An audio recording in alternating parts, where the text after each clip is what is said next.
Human rating बड़ी खबर है। ह्यूमन रेटिंग का मतलब ये हुआ कि इस इंजन ने आज वो काबिलियत हासिल कर ली है कि ये इंसानों को ले जाने वाले रॉकेट पर लगाया जा सकता है। स्टार रेटिंग होती है ना, जैसे 5 स्टार रेटिंग, 4 स्टार रेटिंग, इस प्रकार से ह्यूमन रेटिंग है कि क्या ये रॉकेट इंसानों को ले जाने की काबिलियत रखेगा। आंसर है यस, हमने वो वाली काबिलियत प्राप्त कर ली है। फिर ये CE-20 क्रायोजेनिक इंजन का क्या परीक्षण हो चुका है? बिल्कुल, जो चंद्रयान 3 गया था वो इसी को लेकर के LMV-3 के साथ लाइट मोटर व्हीकल के साथ गया था, यानी ये इंजन पहले से ट्रायल एंड टेस्टेड है। तो सर हम तो इसी के बारे में जानना चाहते हैं कि ऐसे इंजन ने कैसे ह्यूमन रेटिंग प्राप्त करी, उसको बताएंगे। लेकिन थोड़ा सा फिर से हम वापस लौटते हैं। पहले इस दृश्य को देख लीजिए किस प्रकार से हमने ये प्रयोग किया। यहां पर आपको ये तस्वीर होती हुई दिखाई दे रही है LMV-3 जीवन की। यहां पर इसरो का ट्वीट आप देख रहे हैं। इसरो ने CE-20 क्रायोजेनिक इंजन को ह्यूमन रेटेड कर दिया है, यानी गगनयान मिशन को ले जाने के लिए तैयार कर दिया है। आप यहां पर इग्निशन की वजह से निकले हुए धुआं को बाहर आता हुआ देख रहे हैं। ये जो पहाड़ियां आपको दिख रही हैं, ये महेंद्रगिरी की पहाड़ियां हैं जहां लिक्विड प्रोपल्शन इंजन का टेस्टिंग चलता है। कुछ इस प्रकार से हमारा क्रायोजेनिक इंजन है जिस इंजन को टेस्ट किया गया। आप में से कुछ लोग सोच रहे हैं अच्छा इसका मतलब टेक ऑफ जैसी चीज नहीं हुई क्या? कोई टेक ऑफ भी नहीं हुआ है, लेकिन ये मानिएगा अगर ये तैयार है तभी गाड़ी चलेगी। यानी कि आप जो गाड़ी देखते हैं असल में 4 पहिए पे चलती हुई खूबसूरत सी गाड़ी, उसका कोई वैल्यू ना हो अगर उसके अंदर इंजन अच्छा ना हो। हमने इंजन की टेस्टिंग की है, ये टेक्नोलॉजी की टेस्टिंग है। बड़ी गाड़ियां, बड़ी कंपनियां अपने इंजन के लिए जानी जाती हैं। बाहर का जो सामान लगाने का है वो तो आजकल कई सारी कंपनियां बाहर लगा देती हैं वैसे ही, ठीक है ना। तो इसरो ने अपने CE-20 क्रायोजेनिक इंजन की ह्यूमन रेटिंग सफलतापूर्वक पूरी कर ली है। चलिए साहब, तो इसको हम यहां पर आप देख रहे हैं, ये हमारा महेंद्रगिरी के अंदर compulsion ISRO propulsion complex Mahendragiri पहाड़ियों में आपको ये दिखाई दे रहा है, ठीक है। क्या काबिलियत हासिल करी? 8810 सेकंड में हमने 39 बार हॉट फायर टेस्ट किया, यानी कि एकदम इसकी गर्मी बनाकर देखी। कुछ इस प्रकार से दिखाते हैं आपको, 1 सेकंड के लिए चल जाए तो।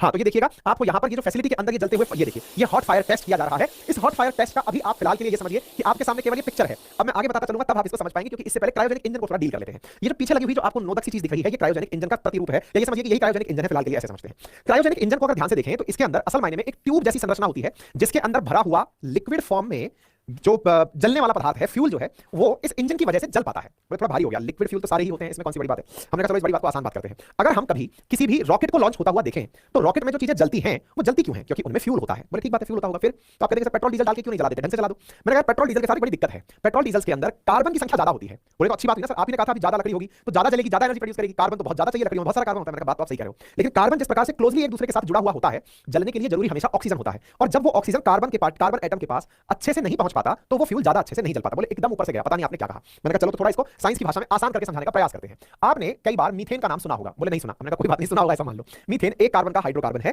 और इस हाइड्रोकार्बन को जब हम बर्न करते हैं और या फ्यूल के रूप में काम में लेते हैं तो आप इसे ही नेचुरल गैस के नाम से जानते हैं। अक्सर CNG जो शब्द यूज करते हैं वो मीथेन गैस को ही कंप्रेस करके बनाई गई लिक्विड गैस है। अब आप इसके बारे में थोड़ा सा जान लीजिए। देखिए ऐसा समझिएगा, पदार्थ की जो अवस्थाएं ज्ञात हैं उनमें गैसियस अवस्था, लिक्विड अवस्था और सॉलिड अवस्था, ये वो फेजेस हैं जिसमें पार्टिकल्स, एटम्स, मॉलिक्यूल्स एक दूसरे से डिस्टेंस के आधार पर डिफरेंट हैं। लिक्विड स्थिति में संभव है CH4 हो सकता हो, सॉलिड स्थिति में हो सकता हो, गैसियस स्थिति में हो सकता हो। अंतर क्या है? अगर CH4 मॉलिक्यूल्स को एक दूसरे के नजदीक ले आएंगे, यानी कि बचपन में अगर आपने थोड़ा भी पदार्थ की अवस्थाओं को उनके बीच में स्थित दूरी के आधार पर समझा हो, अगर मान लीजिए कि पार्टिकल्स कुछ इस प्रकार से दूरी पर स्थित हैं तो ये समझिए गैसियस स्थिति है। पार्टिकल थोड़े ज्यादा नजदीक आ गए कुछ इस प्रकार से तो ये माना जाएगा कि सभी लिक्विड स्थिति में आ गए। सॉलिड स्थिति में माना जाएगा कि बिल्कुल एक दूसरे में घुस के बैठ गए कुछ इस प्रकार से, है ना। तो पार्टिकल्स, मॉलिक्यूल्स या कंपोनेंट्स जब एक दूसरे के बीच में अंतर परमाणुक दूरी को कम कर लेते हैं तो अवस्था में परिवर्तन हो जाता है, फेज चेंज हो जाता है। फेज चेंज में गैस लिक्विड में, लिक्विड सॉलिड में बदल जाती है। अगर मैं ये कहूं कि CH4 गैस है, इसे लिक्विड में बदलना है तो क्या करें? जोर से दबाइए मीथेन को ताकि वो लिक्विड में कन्वर्ट हो जाए। और बोले सॉलिड में बदलना है तो क्या करें? तो इसको और जोर से दबाइए, प्रेशर लगाइए, वो जाकर के कंप्रेस करिए। इसीलिए मीथेन जब कंप्रेस हो जाती है तो इसे आप CNG के नाम से जानते हैं। बोले लेकिन ये बात ऊपर से गई, हमारे गैस से क्या लेना देना, मतलब अच्छे फ्यूल का। मैंने कहा देखिए इसमें चूंकि कार्बन दूसरे कार्बन के क्लोजली कनेक्ट नहीं है तो बोले फिर क्या फायदा हुआ? तो मैंने ऐसी स्थिति में जलाने के लिए जब ऑक्सीजन इसे नजदीक आती है, पहले जान लीजिएगा कोई भी फ्यूल अगर जलता है तो उसको जलाने के लिए ऑक्सीजन की जरूरत होती है। तो अगर ये ऑक्सीजन की वजह से जल रहा है तो ये आसानी से CO2 + H2O में बदल जाता है।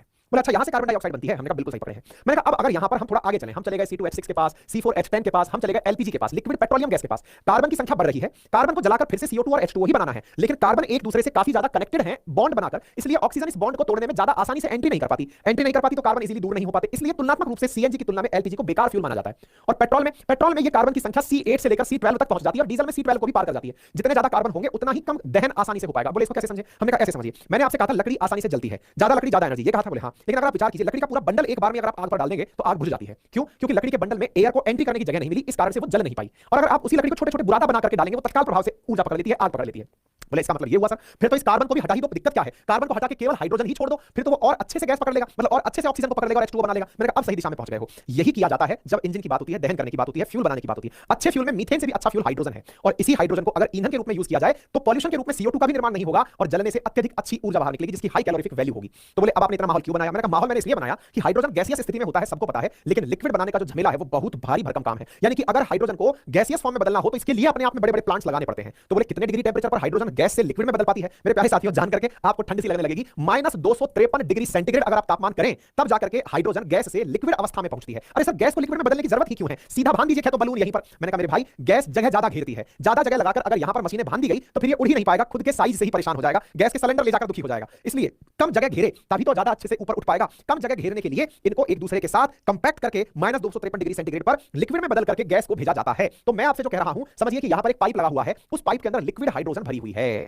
ये मतलब समझना, लिक्विड हाइड्रोजन बनाना अपने आप में एक बड़ी टेक्नोलॉजी है। लिक्विड हाइड्रोजन बनाने के लिए कोई मशीन नहीं लगानी है, कंप्रेसर्स लगाने हैं जो प्रेशराइज करके -253 डिग्री सेंटीग्रेड तक का तापमान क्रिएट करेंगे, दबाएंगे, ठंडा करेंगे और ठंडा करके फिर जाकर, यानी कि जीरो से माइनस में जा रहे हैं। आप सोचिए जीरो पे बर्फ जम जाती है, हालत क्या होगी आप विचार कीजिए, तब जाके हाइड्रोजन जो है वो पिघलती है। तो बोले ठीक है साहब, इसको आपने लिक्विफाइड कर लिया, लिक्विफाइड कर लिया, पानी की तरह बना लिया। अब क्या करें? हमने कहा पानी की तरह बना करके अब आपने उसको यहां भरकर डाल दिया। अब आपने कहा कि ये हाइड्रोजन अच्छा फ्यूल है, अच्छे से जल जाएगा। जलेगा कैसे? ऑक्सीजन से। ऑक्सीजन क्या अंतरिक्ष में होती है क्या? हमने कहा नहीं। तो फिर बोले ये तो वायुमंडल में ही है, एटमॉस्फेयर में ही है, ऊपर ऑक्सीजन कहां मिलेगी? तो हमने कहा अब क्या करें? तो बोले ऑक्सीजन को भी भेजिए। तो ऑक्सीजन को भेजने के लिए ऑक्सीजन को भी लिक्विफाइड किया जाता है लगभग -150 डिग्री सेंटीग्रेड के आसपास। इन दोनों को लिक्विफाइड करके इसमें भर के अब बोले इनको ऊपर ले जाके मिक्स करेंगे जलाने के लिए। जब जलेंगे तो ऊर्जा निकलेगी, ऊर्जा से काम अच्छा होगा।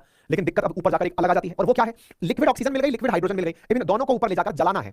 ऊपर जलाने के लिए जिस इंजन की जरूरत है, जहां ये दोनों आएंगे, क्योंकि ऊपर जाते जाते तो टेंपरेचर वैसे ही कम हो जाता है, ऊपर टेंपरेचर कम है, इंजन में इग्निशन कैसे लगाएं? इग्निशन लग गया तो इग्निशन में प्रॉपर ऑक्सीजन को लिक्विड से वापस गैस में कैसे बदलें, हाइड्रोजन को लिक्विड से वापस गैस में कैसे बदलें, दोनों गैस बन जाए तो प्रॉपर ढंग से मिक्स कैसे करें, और फिर इनको बर्न कैसे करें। बर्न होंगे तब जाकर के ही तो मतलब ये अपनी एनर्जी प्रोड्यूस करेंगे। यही सबसे बड़ा टास्क है जो भारत ने कंप्लीट किया है। क्या? यानी लिक्विड हाइड्रोजन, लिक्विड ऑक्सीजन दोनों मिलकर जल सके, वो इंजन क्रायोजेनिक इंजन है। यानी लिक्विड से गैस और गैस के बाद जलें और जलकर एनर्जी प्रोड्यूस करें, वो काम क्रायोजेनिक इंजन करता है। और क्रायोजेनिक इंजन भारत ने अभी नहीं बनाया है, इससे पहले चंद्रयान 3 में भी हम यूज कर चुके हैं। क्रायोजेनिक इंजन बनाने वाले दुनिया के लगभग 6 देश हैं, उनमें से भारत एक है, और जिन देशों में भारत शुमार है। अब यदि ये कैटेगरी सफल होगी गगनयान वाली, तो हम 4 देशों में शुमार हो जाएंगे, रशिया, अमेरिका, चाइना के बाद में, ठीक है ना? तो हमने ये कारनामा करके दिखाया है। यानी हमने इस क्रायोजेनिक इंजन में जो पावर प्रोड्यूस की है वो इतनी कर दी कि अगर इंसान को इसके थ्रू छोड़ना हो तो भी हम आसानी से छोड़ पाएंगे, ठीक है? क्रायोजेनिक इंजन के बारे में बेसिक सा आधार मैंने देने का प्रयास किया। संभवतः आपको वो समझने में आसानी लगी हो, अब कितना समझ में आया नहीं आया वो आपके ऊपर है, मैंने प्रयास तो किए हैं। -183 डिग्री सेंटीग्रेड पर ऑक्सीजन और -253 डिग्री सेंटीग्रेड पर हाइड्रोजन को इकट्ठा किया जाता है, इन दोनों को क्रायोजेनिक इंजन में जलाकर ऊर्जा पैदा की जाती है, ठीक है साहब? तो ये काम अपन लोगों ने कर लिया है, ये बात मैंने समझा दी है, तो हो गया ये काम। तो अब यहाँ पर देखिए successful completion of human rating. Human rating क्यों दी गई है? क्योंकि ये इंसान को ले जाने के अंदर कामयाब हो जाएगा, इतना जबरदस्त इंजन हमने बना लिया। थोड़ा सा इसका इतिहास भी जान लीजिए। तो हमारा जो लॉन्च व्हीकल है ना,